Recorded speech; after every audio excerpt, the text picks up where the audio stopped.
Good morning, everybody. Nick Amata right here, right now, in the present half now. We have another beautiful and amazing special guest. It's amazing how a lot of the people we're connecting with our community, and we discover all this beautiful guests. And every guest that we bring in this podcast, it's just formidable. I'm extremely excited to introduce Cameron Schwartz. Welcome in. Did I say right your last name? Oh my You got goodness. it. Yeah, Cameron Schwartz. You got it. Yep. Schwartz, Yeah. fantastic. I'll call you Cam because my English is one of the best things that I do. So Cam, welcome in. Thank you. Thank you. Your English is much better than my Italian, so you're doing a really good job. Well, I'll always try my best. It's very funny. It's very funny. I'm funny and I joke about myself. The good thing about my accent that every person then after a little bit discover my accent, then I can tell my story. So it's it's kind of the good thing about it. It's a So good icebreaker. exactly. I love it. Cam, welcome in. We don't know. I don't know much about you. We don't know much about you. Everything's listening. It's here and excited to know about what you do. I know a little bit, and I trust me, I'm extremely excited because you are relationship coach. So tell us more about your story and how to end up there. What you do. Yeah, absolutely. And if your listeners don't already know, we literally just started talking. So this is new for everybody right here. Everybody's learning at the same time. This is as organic as it gets. So what I do is, like you said, I'm a relationship coach. I help men and women become their best versions of themselves so they can attract the best option. They can be their best option and attract their best option. Everybody becomes the best option and hopefully finds love. Dating is broken these days, unfortunately, with apps, dating apps, and social media. There's so much optionality. Everybody is so disposable, and nobody takes the time to really get to know each other. Everyone wants to meet in person, but everyone's just kind of in the same place 85% of the time. Every day we go to work, we go to the gym, we go to the grocery store, we go home, and then we go through it all over again. So that's why dating apps have become so popular, because it broadens our horizon. It helps us meet people we wouldn't have originally met. But the issue with that is everyone becomes an option. You have so many more options now that you can just swipe. It almost gamifies dating, which is a problem in my opinion, because if someone doesn't meet every single checkbox you have, if there's just one little thing wrong, you can just push them to the side, but they could have been great. They could have been amazing. Nobody's going to be perfect. Nobody's perfect.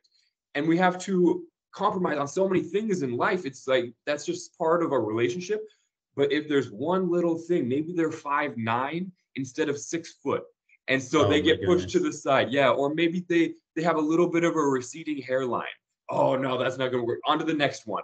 They could have been such an amazing person. That could have been the love of your life because he could have treated you so well. Or maybe her butt just wasn't quite big enough. Or maybe she just was a little bit too tall for me or something. But she could have been the most nurturing, caring, amazing, family oriented woman. And you just pushed her to the side. It gamifies the system.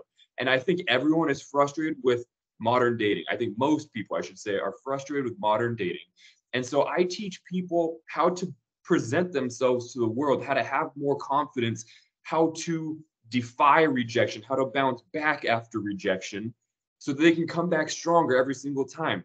We work on fashion tips, we work on nutrition, we work on fitness, we work on communication, we work on everything to become the best version of ourselves so that other people will be super attracted to us, so that we are their best option, so that they will not pass on us in life. Wow, that's fascinating. I enjoyed when you say that it's becoming more of a game, check all the boxes and then you meet somebody. There's almost like a filter, when you're shopping for on Amazon shopping for a house, you check all the box and you show what's near in the area, what's your best bet. But I agree with you. You can connect energetically in a different way compared to just the looks or how much money you make or all this kind of other things that can help in relationship. I enjoy it, and thank you for your service. That's a powerful. And but I want to know a little bit more of you, how you end up there. What's your story? Yeah. So I think how a lot of people get interested in psychology and maybe just their own life path is because they had something happen to them, or they've had some sort of vested interest that touched them personally. And I'm no different. I'm 30 years old. I have been in the dating game for 10, 12 years. And in that amount of time, I have been on lots of dates. I have met lots of women. I have talked to a lot of other men. I've talked to a lot of other women platonically, and I've gotten a lot of information and feedback and experiences of my own. And I was blessed not only with experience, but with a lot of introspection. I'm naturally a very introspective individual. And so you put those two together, and what's happened is I've done a lot of thinking on my own, a lot of inner work about why things haven't worked in the past and why things have worked. What's worked for me, what hasn't. And I am very curious. I'm similar to you, where I love learning people. I love asking questions. And so I love talking to people about what's worked for them, what hasn't worked for them, why, and then comparing it with my experience, comparing it with his experience, comparing it with her experience. And I pretty much just suck up all of this data from everywhere, and I find a solution, and I test my proposed solutions on myself, with other people. I get more feedback, and I learn what works and I learn what doesn't work, and it's a continuous process. It's a lifelong journey. So where I'm going with that is I've looked at, like I said, what's worked and what hasn't worked for me. And I have sort of cracked the code on what men want and what women want. And they're relatively different things because we're wired so differently. Men and women are very different. We want very different things in each other, but there are a lot of similarities. And so if I can help teach men what women truly want, and I can help teach women what men truly want, and a little bit of insight into each other's minds, how to communicate to women, how to communicate to men, then that is like the magic sauce.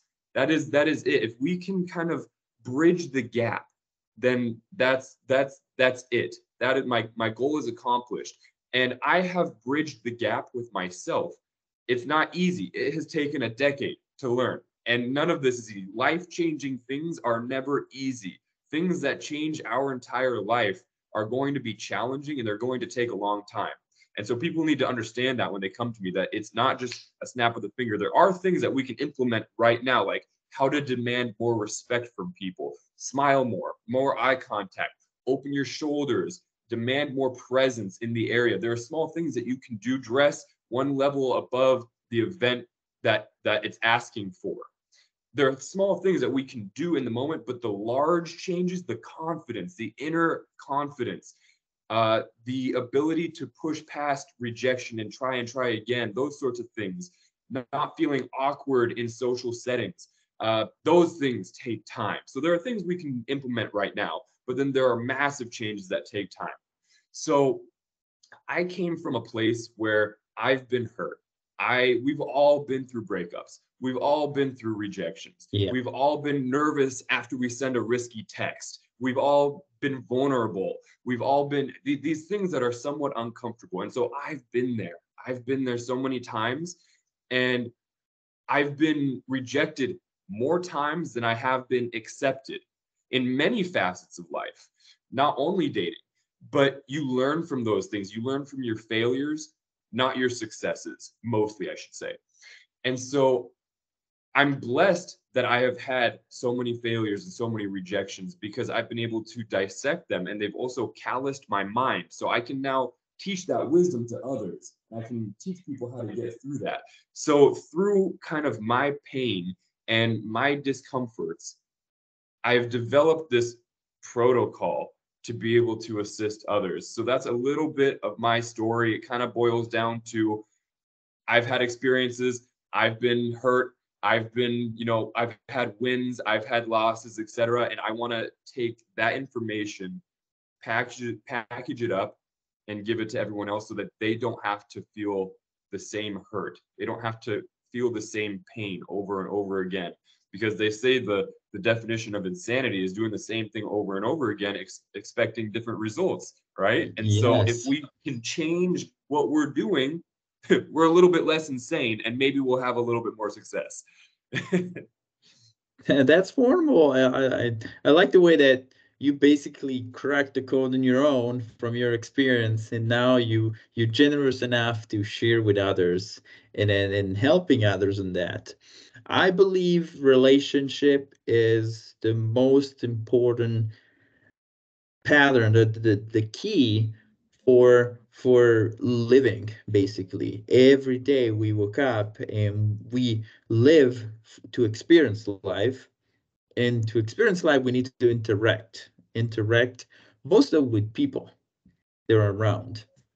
I like the way that you describe that man and woman are different wired chemically and wired differently, and there's some pattern they're in common too.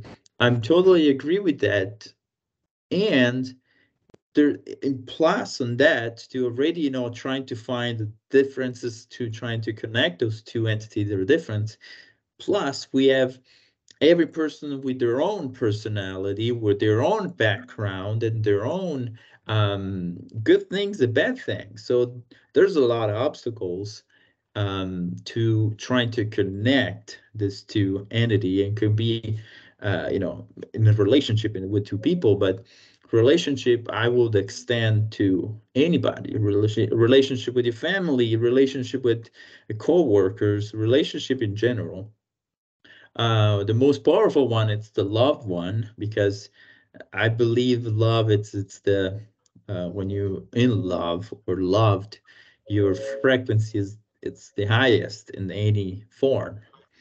So I because there's sexual attraction, there's all a lot of dynamics in there. So I'm fascinating how you explain that, and how how to connect those two. It's fascinating. Love it. What's the kind of the best way um, to achieve? But before we, so what's the best way to achieve, the relationship? I was trying to. I have so many questions now. I'm starting to get plugged up.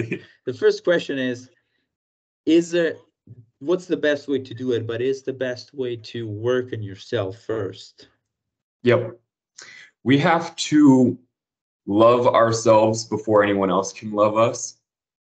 No one wants to Yes.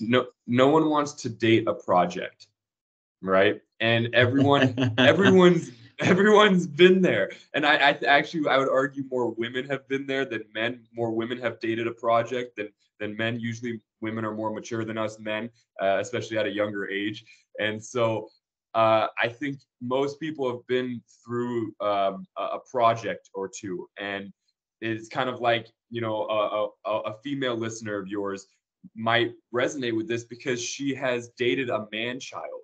And nobody wants to date a man child, someone who's still messy, someone who doesn't take care of their finances, someone who doesn't dress well, someone who smells bad, that needs a reminder to brush their teeth and take a shower every now and then, and be ambitious and want a little bit more in life, and all these things that can be improved. Start hitting the gym, learn how to cook, competency skills. Pick up new hobbies, be an interesting person. So we need to improve those aspects of our life first. We have to love ourselves first before anyone else can love us.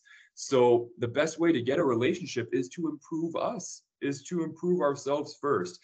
We need to clean up our place. We need to get our finances in check. We need to start hitting the gym, get in shape. We don't need to be the biggest, buffest person, but be in shape, be healthy, take care of our cleanliness, fix the things in life that need to be fixed, and look yourself in the mirror and be honest with yourself. Be brutally honest with yourself. Where can I improve in life? Where am I falling short? Men and women can both do this. Maybe it's our emotional and mental baggage. Maybe we have really skewed perceptions of things in life, like our views of men and women. You know, we've all heard the idea men are trash. Oh, women are all terrible. Those, you know, those ideologies that people get from bad experiences, those are just stories and narratives we tell each other, or tell ourselves, I should say. And I understand it, because like I said earlier, things are broken. But if we can change those mindsets and change those actions in our day-to-day lives, we're going to have such a better dating experience, because everything's going to be brighter and better. So it starts with us. If we're better, we can attract better.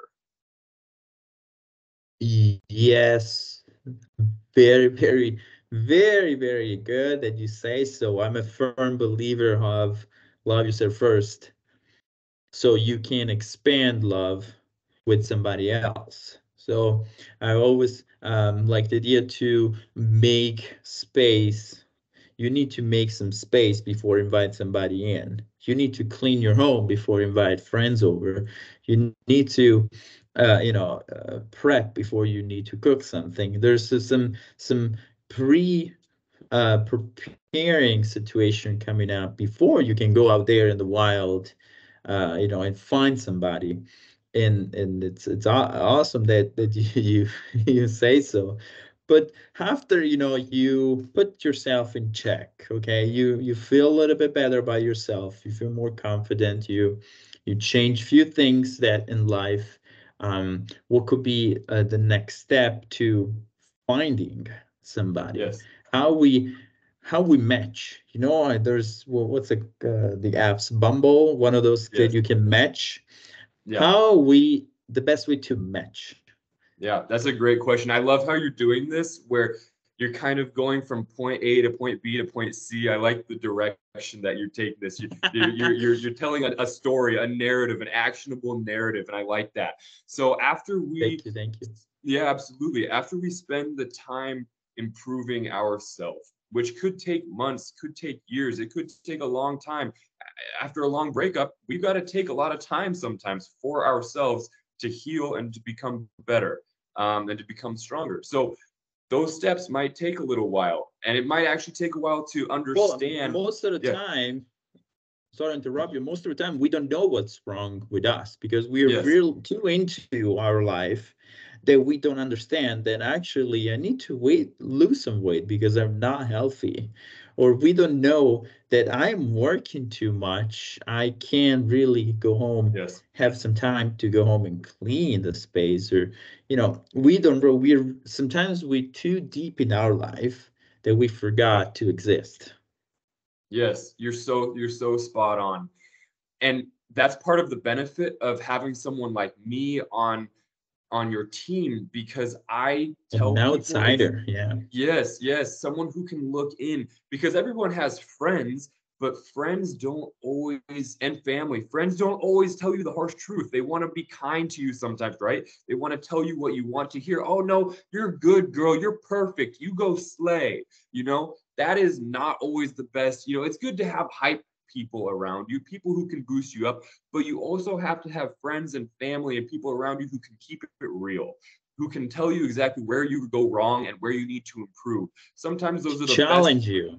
Yes, 100%. And I'm not afraid to do that with people, because I think those are the people who love you the most, is the people who want to see the best in you, the people who keep it real, the people who tell you, no, dude, you need to lose some freaking weight. You need to fix your beard. You need to get a haircut. You need to work on your emotional baggage. You are not ready to date yet. Someone who can just keep it real with you. And so that's sort of what I provide as well. So you're completely right that it's important for people to understand because sometimes they don't even see what's wrong. And so to have those outside sources looking in can be really beneficial if they actually keep it real. So moving forward, once we fix those things and we work on those things that need to be worked on, where do we meet people? How do we actually transition into that? There's a few different answers there. One is hopefully you've done enough work on yourself that people find you. So let's take, I'm just going to use myself for an example for a moment here. If I am starting 50 pounds overweight, I am not confident in myself. I always walk with my chin down. I don't make eye contact with people. I'm very content, but not happy in my life. You know, my finances are, you know, iffy. I'm just making it by, etc. I don't have a lot of ambition. There's a lot of places to improve in my life right there. So once I take the time to improve myself, I'm now down 50 pounds. I put on muscle. I go to the gym all the time. I've learned how to cook. I'm brighter. My smile is out. I can make eye contact with people. I've learned how to dress and present myself to the world. I've learned how to communicate more effectively. Now I shine a little bit brighter, and my energy, my frequency is a little bit louder and brighter. So hopefully that will attract people to me. And maybe women will just come up and say, hey, I hope you're having a really good day, or hey, I really like your shoes. You know, just little things where people are sort of magnetized to me. Okay, so that's one way, becoming, again, our best version. So we attract people to us. Okay, now if that doesn't happen very often, that's okay. Number two is we have the apps. And there's absolutely a market for the apps. Bumble, Tinder, Hinge, etc. They're extremely frustrating, but we've all heard a story here or there where people end up together. My last relationship was off of dating apps. Yeah, and so you can absolutely meet people there, and it works. It does. They can be, like I said, very frustrating. And I've heard the stat that 80% of the women go for 20% of the men, give or take 5 or 10%.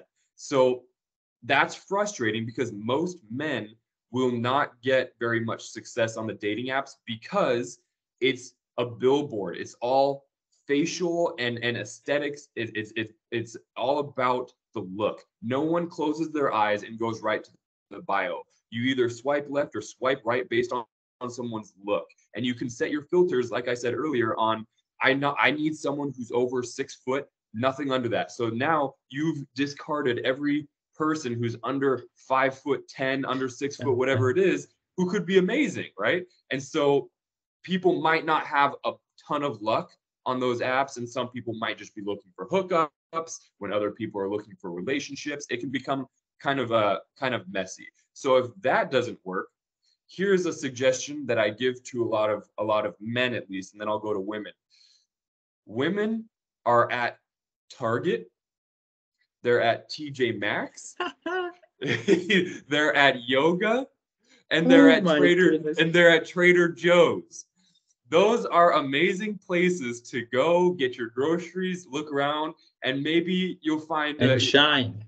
And shine, yeah, make friends. You know, there's nothing wrong with asking. You see a cute girl over there, and you want to go talk to her. What's a good way to go talk to her?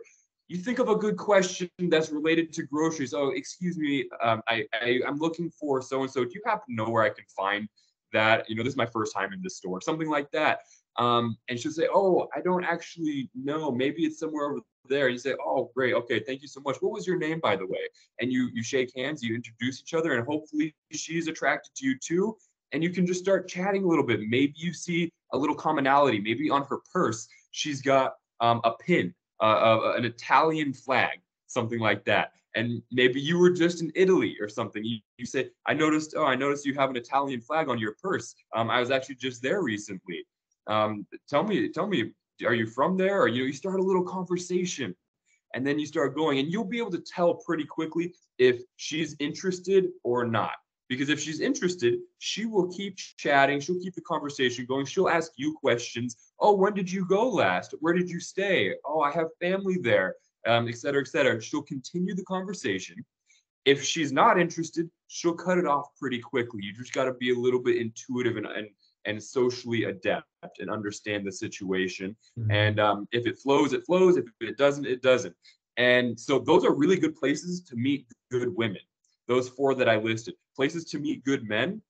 A lot of times we're at the gym. Go to places where we're disciplined. Go to places where we're interested in something that we're focused on. Maybe you go to the gym. We're also at the grocery store, Costco. If you go out and about, you go out of your four walls, then your chances are higher. We've become so enclosed in our own four walls because we have Uber Eats. We have, Netflix at home. We have work from home. Everything is inside. We have, a couple dumbbells at home. We never go outside. If I always tell women, just go outside, go out more. If you go anywhere, there will be men. And chances are, if you've done the work on you, they will be attracted to you. Now, here's the trick. Most women, they don't want to approach the man. They want the man to take the lead. And I agree, men should take the lead. I'm very traditional in that sense, where I think that's the best way men and women work. But we need to be aware of when women are attracted to us, when they give us extended eye contact or they position themselves closer to us. We need to be aware of these things so that we can capitalize on that opportunity. So they give us good eye contact. They position themselves closer to us. Back in the 1900s, the early 1900s, women, when they found a guy who they were attracted to walking down the street, they had a handkerchief trick where they would drop the handkerchief right before they crossed paths. And that was because she was attracted to a guy. And the guy would say, "Oh, excuse me, miss, you dropped your handkerchief." She actually initiated the interaction, but he thinks he did because he was picking up after her and said, "Oh, here, and what was your name, by the way? It's so great to meet you." And so it's a little bit of a psychological, I don't want to say trap, but it makes a lot of sense. She made herself available. He thinks he initiated it. It's a beautiful little combination. And so it's the same thing in modern day when women kind of position themselves closer to you, maybe at the bar, maybe at the grocery store, maybe out on the street. He thinks he's going to be the one to initiate. Really, she was the one to initiate. She saw him first and positioned herself closer.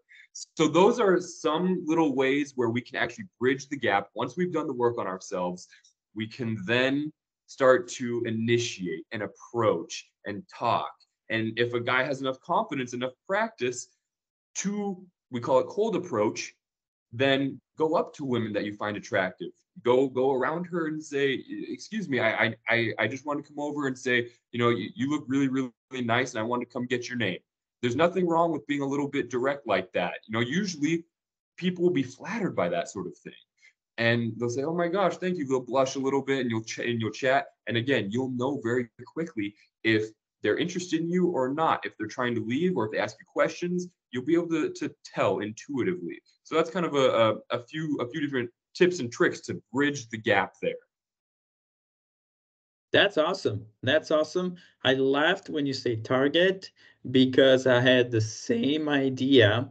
I think it was a couple of weeks ago when I was walking to Target and I told my friend, he is single, he's always, trying to find a girl. And I was like, just go to Target. There's so many women out there. And I actually went to Target and I actually saw a lot of women there. Yeah. With the kids, younger, a little bit older, like it's a huge demographic. Of course, there's men's as well, and then you can find the dad. You can find the single dad. That you can find somebody else that's a young and looking. It's I'm truly enjoy when you explain the idea to attract instead of follow. It's a total game changer. Attracting comes more naturally and it comes to you. You need to, of course, like you said, get ready to accept it, get ready to see it. You need to see an opportunity. I'm curious to know now, I'm old school as well. I love to, I grew up in Italy, so Italians lady are very passionate, but needs to be uh, concur. It needs to be, you know, you need to work hard to connect with those ladies because they are the ladies, okay? We are men. So is that kind of the idea now that we still need to push that old ideological way that the man needs to go to the woman? Mhm. And nowadays, you know, it's 2024 pretty soon, and a lot of people say, no, I'm need more power to the women's, or man needs to step up, because I see that a lot of men's right now in these days are trying to make space for women's. And I'm not talking about only a work environment, talking about as more of leadership role in a couple, in the community as well. I'm all for, you know, women are way smarter than men. So I'm all will say in my life, much smarter, multitasking, the wired brain much different, that they can do much more, but they're more a roller coaster of emotions since they can do more. Men's, in my opinion, they're more basic and more grounded. They can achieve in a different way. So the Yes. ability to connect the two and that create a powerful union that you there's couples that can achieve everything in finance, a family. It's powerful. Imagine a family nowadays. You have two kids and work and bills. It's so much work to even think about it. But two people can manage that. I think it's truly fascinating. So to come back to the question, is it still valuable? And my answer is yes, that a man should approach a woman and a woman should make space, you know, trying to drop something, like you said before, like they did in the past, to make the men approach them. I completely agree with you. I do think it is our role to be the leader, to lead the interaction, to pay on the first date, to open the doors, to plan the date, to initiate the interaction. We have the burden of performance. That is just what's on us, and it's the way life is. It's how it's kind of like the yin and the yang. You know, women, they do other things that men don't. Men do things that women don't, and we match each other very, very well in that sense. And one of the things that men should do, not always, there are situations, there are exceptions to the rule, but men should initiate first. We're kind of the hunters, if you will, right? We always have been, we always will be. And Yes. I think most women like that. Not in a sense of being prey, that's not correct, but in the sense of being swooned, in the sense of being, picked up off my feet and, taken care of. That is, I think, what most women want. They want a masculine man to take the lead, approach me, and and lead the conversation, lead the date, lead the experience. It's like dancing. In dancing, most men lead, right? It's the same exact thing, and women follow. It's a very sexy, attractive thing, and and the attraction of romance is no different. Men lead, women will follow, and it's a little dance. And I say attraction is a dance because you've got to step forward. A man maybe has to step forward where there might be a little bit of space, and then he can take a step back to see if it's reciprocated, and she can step forward, and then back and forth, and you do this dance of attraction, and you fill each other's spaces. And so I do think it's appropriate for the guy to approach the woman and to initiate the contact. Now you throw in modern times, and we have the Me Too era. That's dangerous because guys can go too far. We have a lot of creepy people out there, and women's first instinct is safety. They need to be safe. And I totally understand that. So they only want some men to approach them. They don't want every guy to approach them. And that's where we get into kind of murky waters because then guys get Mm-hmm. confused and they say, well, I get rejected all the time. I've been called a creep. I get shut down. I'm never going to approach a woman ever again. And then women get frustrated because now we're in this era of men not approaching women because they're too nervous to be a creep. They're too nervous of the Me Too movement. They're too nervous of rejection. They're too nervous of, no, I'm just out with my girls. I don't want to be bothered. And so guys take a step back and they say, screw this. I'm not doing this anymore. And it all comes back to doing our own work. If we're captivating, if we're attractive to someone else, they're going to invite us in. But that's so tricky because how do we play in that arena when women say, no, we want to be approached by men? But really what they're saying is we want to be approached by the right men. And so how do we find that solution? We become the right man. We work on ourselves. So I always go back to that. That is the solution. That is the solution, is become the best version of ourselves. And that's what I teach. So it's very difficult in this day and age to do the whole approach thing for some people because a lot of people have been hurt by it. Men and women have been hurt by it. Some guys are creepy. They follow women home. That's not good. Right. And that's a traumatizing experience. Some guys, some guys have been shut down and rejected hundreds of times. And that's a traumatizing experience. You just think you're never going to get it. It's like a job interview. If you get rejected 200 times, you think you're not worth very much. You just think every job interview is going to go poorly. So it makes sense. So we're in this area of limbo, and it's very confusing and very frustrating. But Wayne Gretzky, famous hockey player, once said, you miss 100% of the shots you don't take. So I will always advocate for people to try. And I'll always tell women that if they're not getting seen or the attention from the man that they find attractive, you can go up to him. You can approach him. Yes, I think most men should do the initial contact and approach, but it's okay for women to do it too. Men really, really like being approached. We don't get compliments very often. Single men don't get approached very often. We don't get compliments very often. We don't get acknowledged very often. And so when a woman does that, we are more likely to find them attractive because now they're on our radar. If we didn't see them already and they approached us because they saw us first, we're much more likely to be accepting of them. So I always tell people, try. Just keep trying, but do so carefully and kindly and respectfully.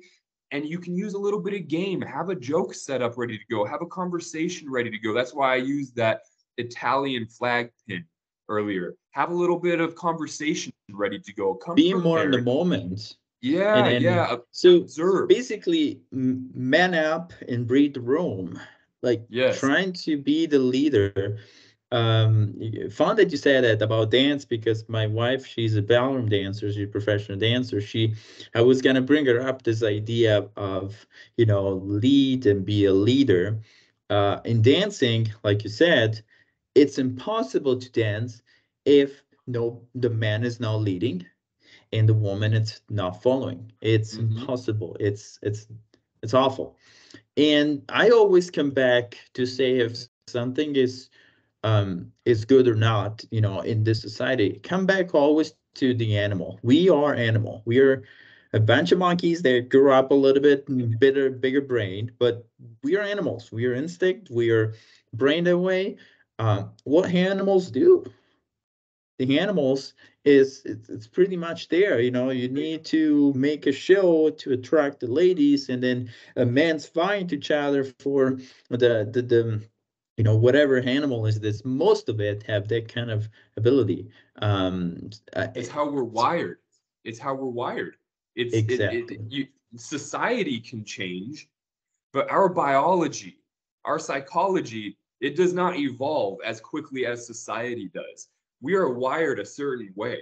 That's the idea of evolutionary psychology, that we are the way we are because of 10, 20, 30,000, 40,000 years ago.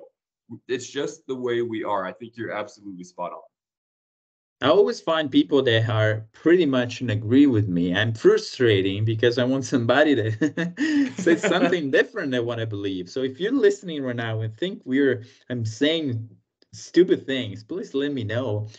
But coming back, at least in my opinion, this would make more sense to men to I don't think men are man enough these days. I don't know what's going on. It's because I don't know their lack of testosterone around. I'm not sure. They didn't distribute it enough when they grew up. I'm not sure what it is. I don't think society is helping this. Yes.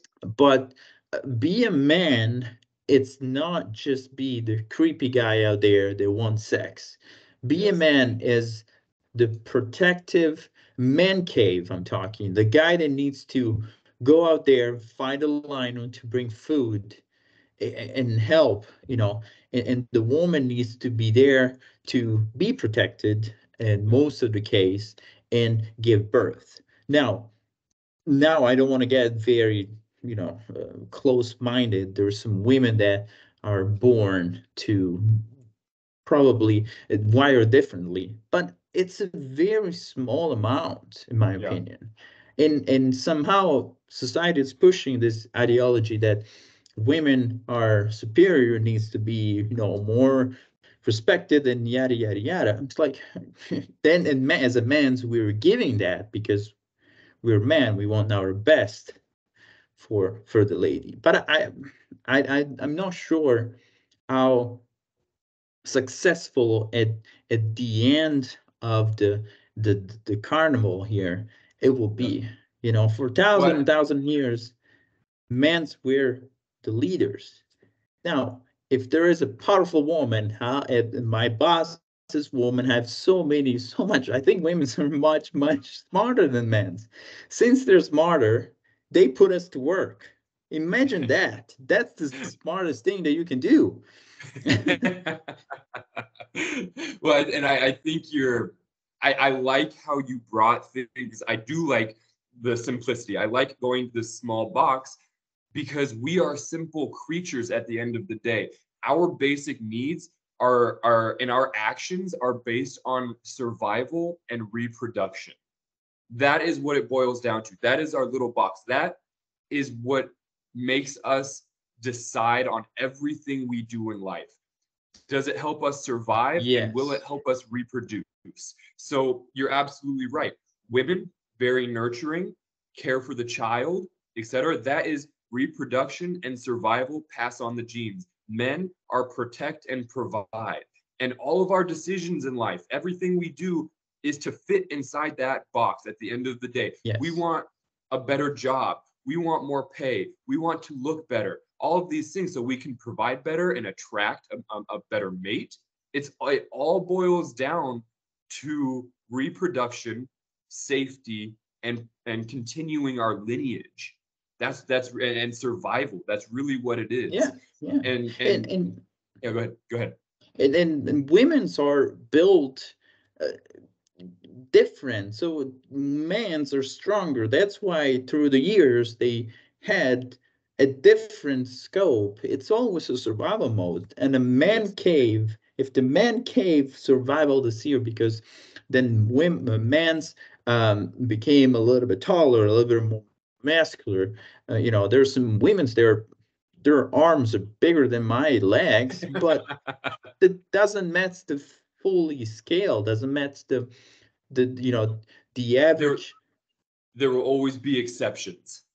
Yeah. Exactly. And exception may confirm the rules, because then you can't put a nice small lady try and be in charge, then make it work hard and some making concrete or some very manually thing. So it's kind of come back. I feel like a bigot, that somebody that's old mind's cool, but I'm trying to make it sense for Yes. everybody, so everybody Yes. can kind of understand my view and Yes. try to explain why I think that. The funny funny part about all this is life keep going. No matter what, we're built it. Right now, we're in this moment because we are abundance of everything. If you open your fridge, there is food. No matter what's your level, finance level, or whatever it is, there's food. If you go to a fast food for $1, you can eat, even if you have no money. So we live right now in huge abundance. Compare to a man cave back in the days where you needed to fight a lion to get some food back to feed the family. So Yes. this is why it's happening, because we are too lazy right now. We don't need to work that Yes. hard to survive and to reproduce. That's why we Yep. now adding all these other things. Oh, beauty. Imagine a man cave back in the day, 3 million years ago. I don't know when was it. During the, Yeah. people, Homo sapiens, the monkeys were doing a beauty contest. If you're Yep. not beautiful, I can't reproduce with you. Yep. No makes sense. No makes Yep. sense. Beauty, finance, more things you have, material possession, more things you do have, more you're valuable in this society. This is all BS, because the most important things that what's are wired in our brain is reproduction and food. Speaking of all the other extra things, what do you think about, I don't know, you were could keep going on that conversation, but I'm got something in my brain I want to explain to you. What do you think about beauty? How is important? How is necessary in the society, and especially to find true love? Okay, beauty. I'll answer that in a moment. I want to go back to the testosterone thing for just a Yes, moment yes. because you mentioned a lack of testosterone, a lack of that kind of aggression earlier. So I'm going to touch on that for a moment, and then I'll go to the beauty. There's a couple reasons why men are not quite as aggressive or quote unquote manly or ambitious. They're not quite what they used to be. And one of those is what's in our food.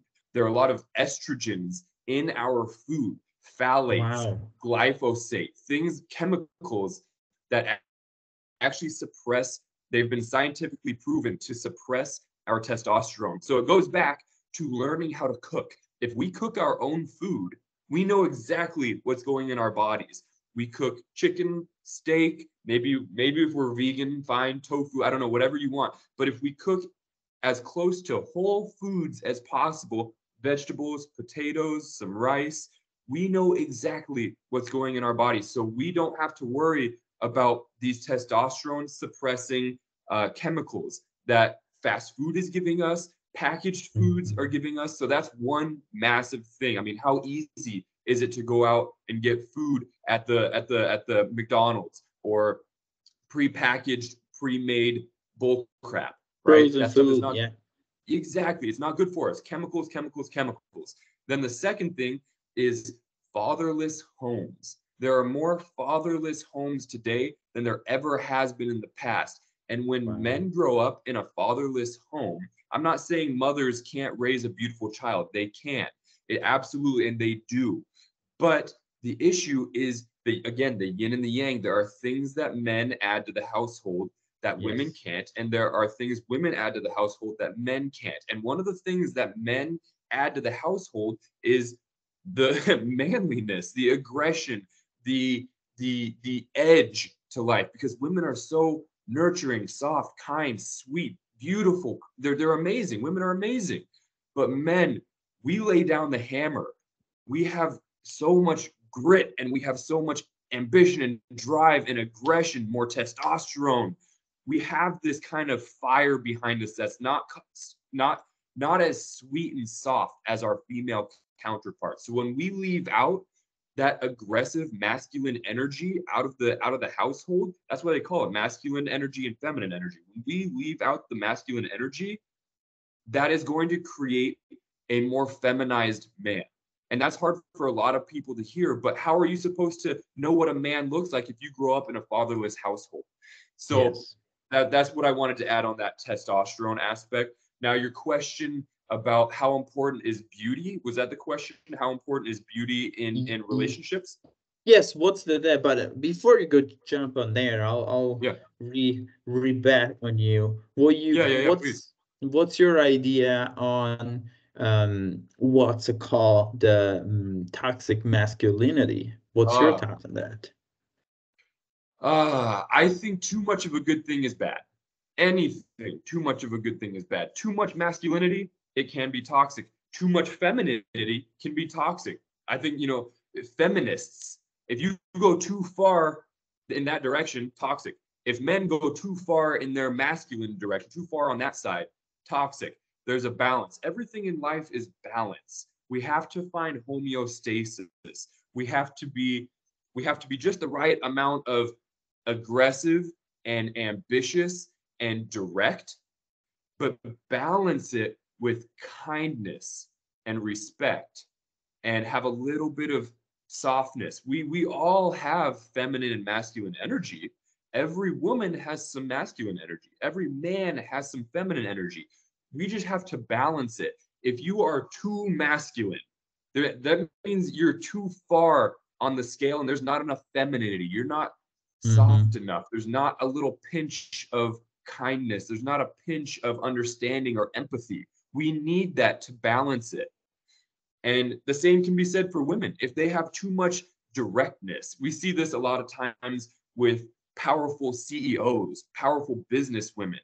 A lot of times their relationships fail because they're tilted too far and they have too much directness, too much ambition, too much aggressiveness, too much leadership, too much of these kind of quote unquote masculine traits. And there's nothing wrong with a leader, a female leader, nothing wrong. I think some of the best leaders in the world are women. But when you pair that with these sort of masculine traits, and there's not enough softness, nurturing, respect, stepping back so the man can fill in some space, then you get toxic femininity. So there's both. I think you can be toxically masculine too much, toxically feminine too much. It's a balancing Wow. act. Yeah, great I question. think I think you explain it very, very well. Now it makes much more sense. Find the balance. But now talking about toxic masculinity, it's almost pushing even more back all this kind of lack of testosterone, because basically toxic masculinity, it's awful, it's bad, we need to get rid of it. But on the other side, we have the same exactly issue. So the balance fix everything. Be balanced, have a little bit of everything, and things will go smooth. Lovely. I Yeah. think you explained very, very well. Love that. um let's go back to beauty, and we can't keep relaunching this topic. I think it's important. What's the I want to specify better my question. I want to explain myself better. How is important beauty in find a good relationship? Yeah, I think it's important if I'm being honest, but I don't think it's the most important. We have to be attracted to the person that we're with. Attraction, that's the first thing we see. We have to be attracted to them. That is the basis of dating apps. Like I said, we don't close our eyes and go right to the bio and read who they are. We see who they are first. We see that person in the grocery store. We see that person in yoga class and we say, I'm attracted to that person. We see that person at the bar and say, I want to go up to them. We don't know anything about them. All we know is their looks. We're attracted to them.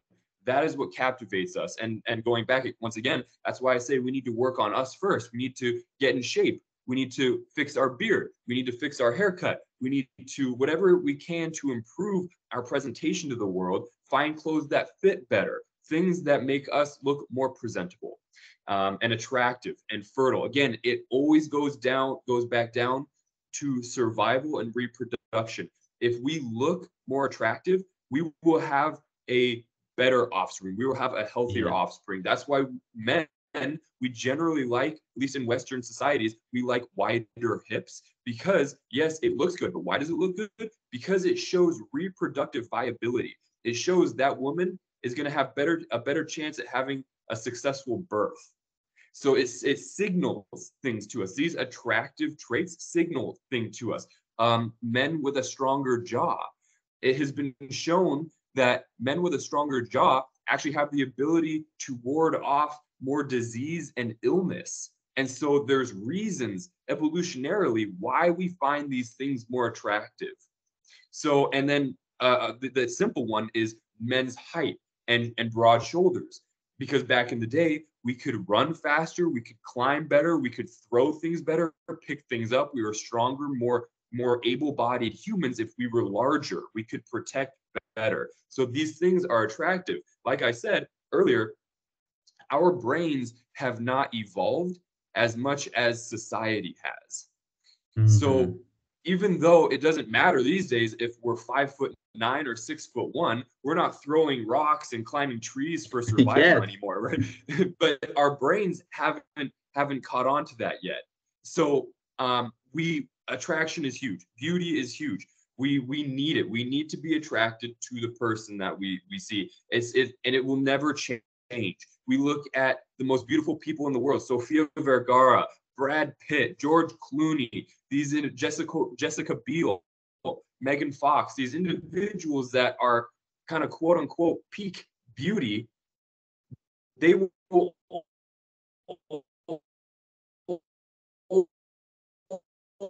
always rise to the top. Extremely important. Now, I will say it is not the only thing, because someone can become more attractive the more you know their personality. A man's confidence and humor can go so far. He can be a 6 out of 10 in the looks department, but if he's confident and he has a good direct eye contact, he smiles, and he's confident in his words, and he's successful in his job, whatever it might be, he's very smart, his attraction level goes up. And the same can be said about women. If they're extremely sweet and nurturing and helpful and smart and funny, their attraction can go up. So we're not just stuck at what we're born with. We can move depending on how we improve ourselves. So in short, beauty, very important, but not the only thing. Wow, that's amazing. It's almost so basically trying to present better yourself. So what's your best version? So yes, put yourself your best profile picture, basically, and not just scrolling the worst. Yes. I love it. Almost like when birds before mate, they go there and wash their wings, trying to, so their color they can picks up better. It's very primal. Like it's in every species does it. Yeah, every species. It's not just us. And that's how you know it's true, because even the ones who don't have social media, the ones who don't have cars, technology, advanced societies, they do it too. And just like you said, small box, that's what it is it boils down to survival, reproduction. Birds do it, monkeys do it, everything does it. You're absolutely correct. I know a study that showed that women with larger hips were more likely to find a man, because larger hips helped to deliver a baby.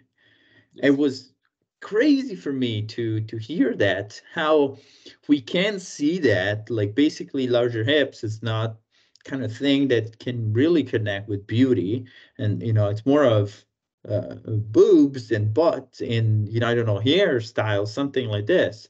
Yeah. Or no, the hips, like a lot of people are attracted because we're wired. There's something we can't see that make us more attractive or less attractive.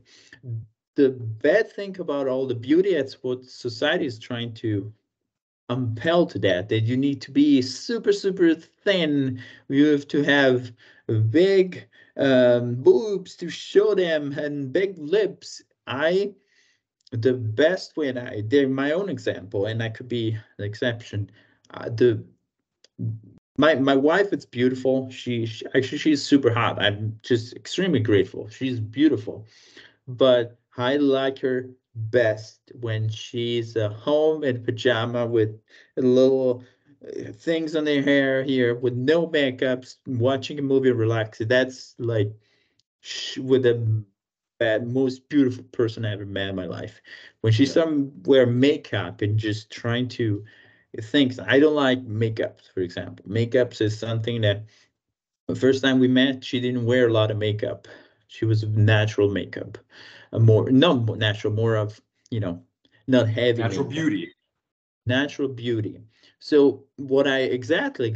So what I can suggest, show your natural beauty instead Yes. of trying to cover that up. What's the Yes. best version of yourself? You have a beard for men, curate, make a nice and natural, better, trim it there. If you, Yes. you have a pretty face, trying to have less makeup. If you have some imperfection, just cover a little bit with the same, I don't know, foundation. I have no idea what I'm talking about, but cover some foundation and trying to cover that thing, trying to have the best version of yourself. But if you have a super pinky red lipstick and a lot of makeup, you become almost brownish, but you're white and just like, that's no you. I don't understand when probably, society, commercial, buy this, buy that, trying to fake it, Yeah. trying to show that somebody else, you have a better chance to find somebody. Yep. More makeup you put yourself, more you transform yourself. There's this, I hate makeup videos, by the way, because the shows from before and after, it's incredible. If you want a man and you show this something, and then 2 years later you slip with it, and you show up in the morning with no makeup, he will freak out because that's not the same woman I saw in the advertising. Yes. Yes. When I saw something in it, I want this one, and then it shows up that it's not that. This is the thing, how Yes. women tricks men. It just, men then are very dumb and stupid at, like, oh yeah, Yeah. anything for the primal things, Yes. reproduction, sex. So it's fascinating. In my opinion, if a woman comes up to a bar with no makeup, her beauty herself, a nice dress, some good hair, if you have some imperfection, put a little bit of that, trying to fix some stuff up, I think we'll get a huge percentage. It's my opinion, could be totally wrong, but I think people should try, because then you shine different. A lot of people, and this is personal, and then maybe can help somebody. I feel much better when I put a suit, I put a jacket on. Myself, it's better. When I wear like this, I'm not that confident. So dressing well for a man, it boosts up a lot their their humor, their ability to be strong and be powerful.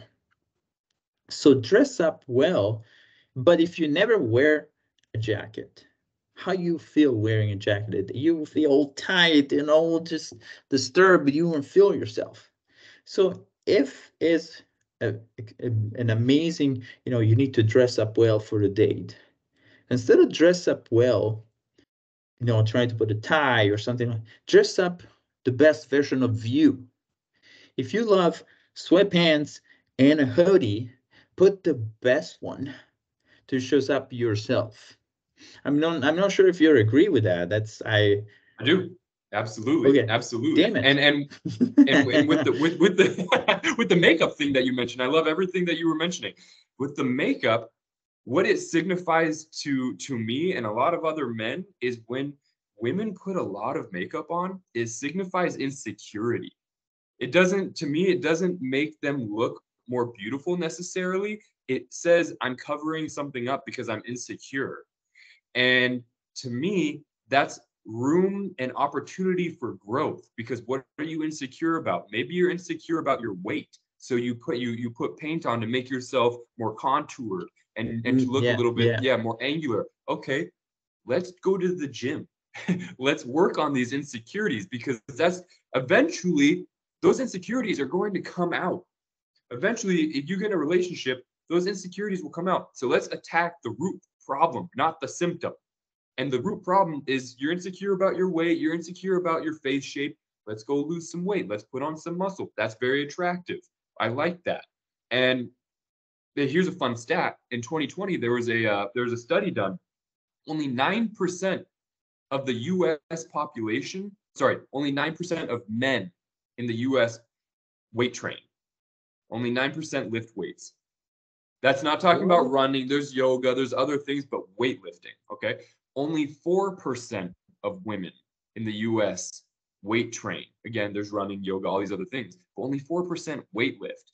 And we know through other studies that weightlifting is the most beneficial form of exercise for our health and oftentimes for our confidence. And our confidence comes a lot of times from beauty and how we look and how we present ourselves. So if women and men both weightlifted more, exercised more, got in better shape, we wouldn't have to do all these makeup things. We wouldn't have to be so concerned, and we'd just be naturally beautiful, like you were mentioning, that natural beauty. Because like you said, if a girl comes to the bar, club, whatever, not very much makeup on, that tells me a lot. And just like you said, you wake up next to her the next morning and you're like, you look exactly how, oh my, yeah, you don't want to be tricked. You don't want to wake up and say, that's not a scam. That, yeah. Or you're kissing or hugging and her makeup gets on your black shirt or something. Oh my goodness. Or all over your face. I don't want to have to clean my face. That's just, we don't like that. We don't like that. And so women need to hear that. Most men do not like that. We like natural beauty. If you don't feel naturally beautiful, you have some things you can work on. Go to the gym, put a little more effort in, just 20 or 30 minutes a day. It doesn't take much. And it can solve a lot of problems. But those issues, the makeup. I hate it. I destroyed one of my best shirts because of the lady on I didn't even know this lady, but she bumped to me and destroyed my beautiful shirt. Anyways, just I don't want to remember that. I challenge every woman that is listening right now, instead of wearing makeup, wear something that your hips looks bigger somehow, a cover or plastic thing, and go out there. Yeah. You will attract all these men that were looking to start a family instead of men that were looking for night over, a sleepover with a beautiful woman.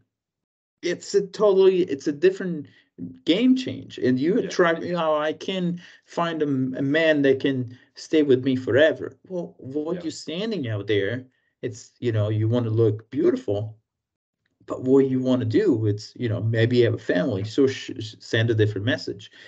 I think the problem is people don't know this.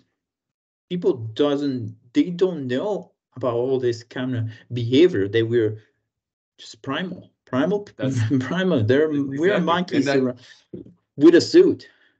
And that's where I try to come in and help educate and teach people. This is how the brain really works. This is how we can be better. It's not just about these surface level things. It gets kind of deep, but very simple. It's simple, but not easy. But they're important things to recognize and to realize and to educate ourselves on, because if we take that knowledge, it can become power, right? Knowledge is power. And we take that information and we do something with it, we can become much better. And to tack on to what you just said about the hips, women who are trying to attract a guy, here's another one that a lot of people don't know, is wear the color red.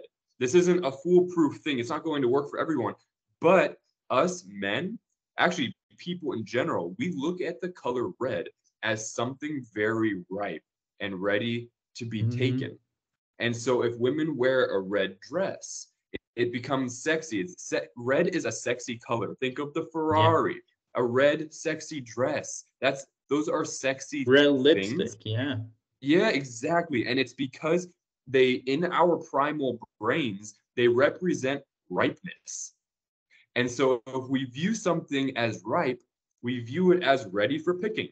And so women are not food, of course, but our brains, it signals to not usually, but it's not usually. If you wear a red dress, people will come up with you and say, "I'm ready to eat you."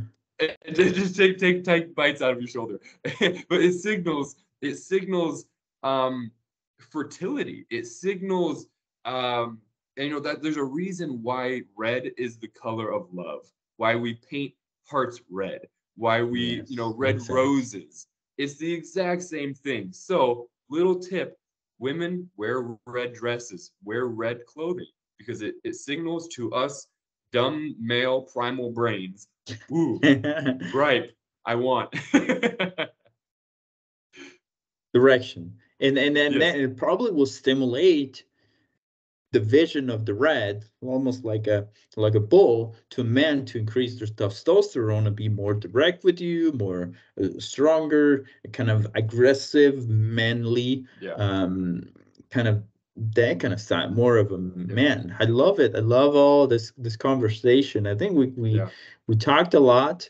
Yeah. We've been through a little bit of what we need to do. Definitely people need your help, this society. I think it's just necessary nowadays to know all the trick, but not only the trick, know what's behind the scene. If I always know, and if you want to master something, you need to know more. It's something missing over there.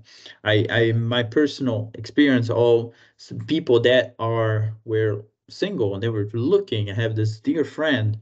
He's much older than me, and for 11 years he divorced from his wife, and 11 years single trying to look at. I was trying to match. It was very awkward, it was a weird, was not fully itself, it wasn't ready, and it was some blocks in his idea. It took him 11 years, and I think his problem was more of a sexual problem. He didn't know enough about Mhm. sex in real life, so how to pleasure women, how to, express sexuality as well. He went to, um, I think in Florida, to a nudist club, some kind of stuff where you start to Oh, see wow. all that, and never done in his life this kind of things.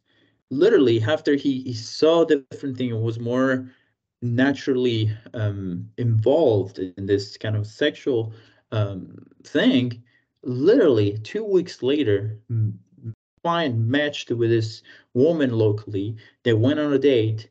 He went crazy. He got a limo. He got a and was involved in me because I was helping me figure out this. And they were married a month later, and Wow. it was extremely crazy. 11 years, 11 years, and then you unlock something. A month later, you've married, and now you have a fantastic partner, worth the best connection ever. So my personal experience, and then I have many others experience. There's something blocking you, resisting all this energy to attraction. You need to find what it is and solve it, fulfill it.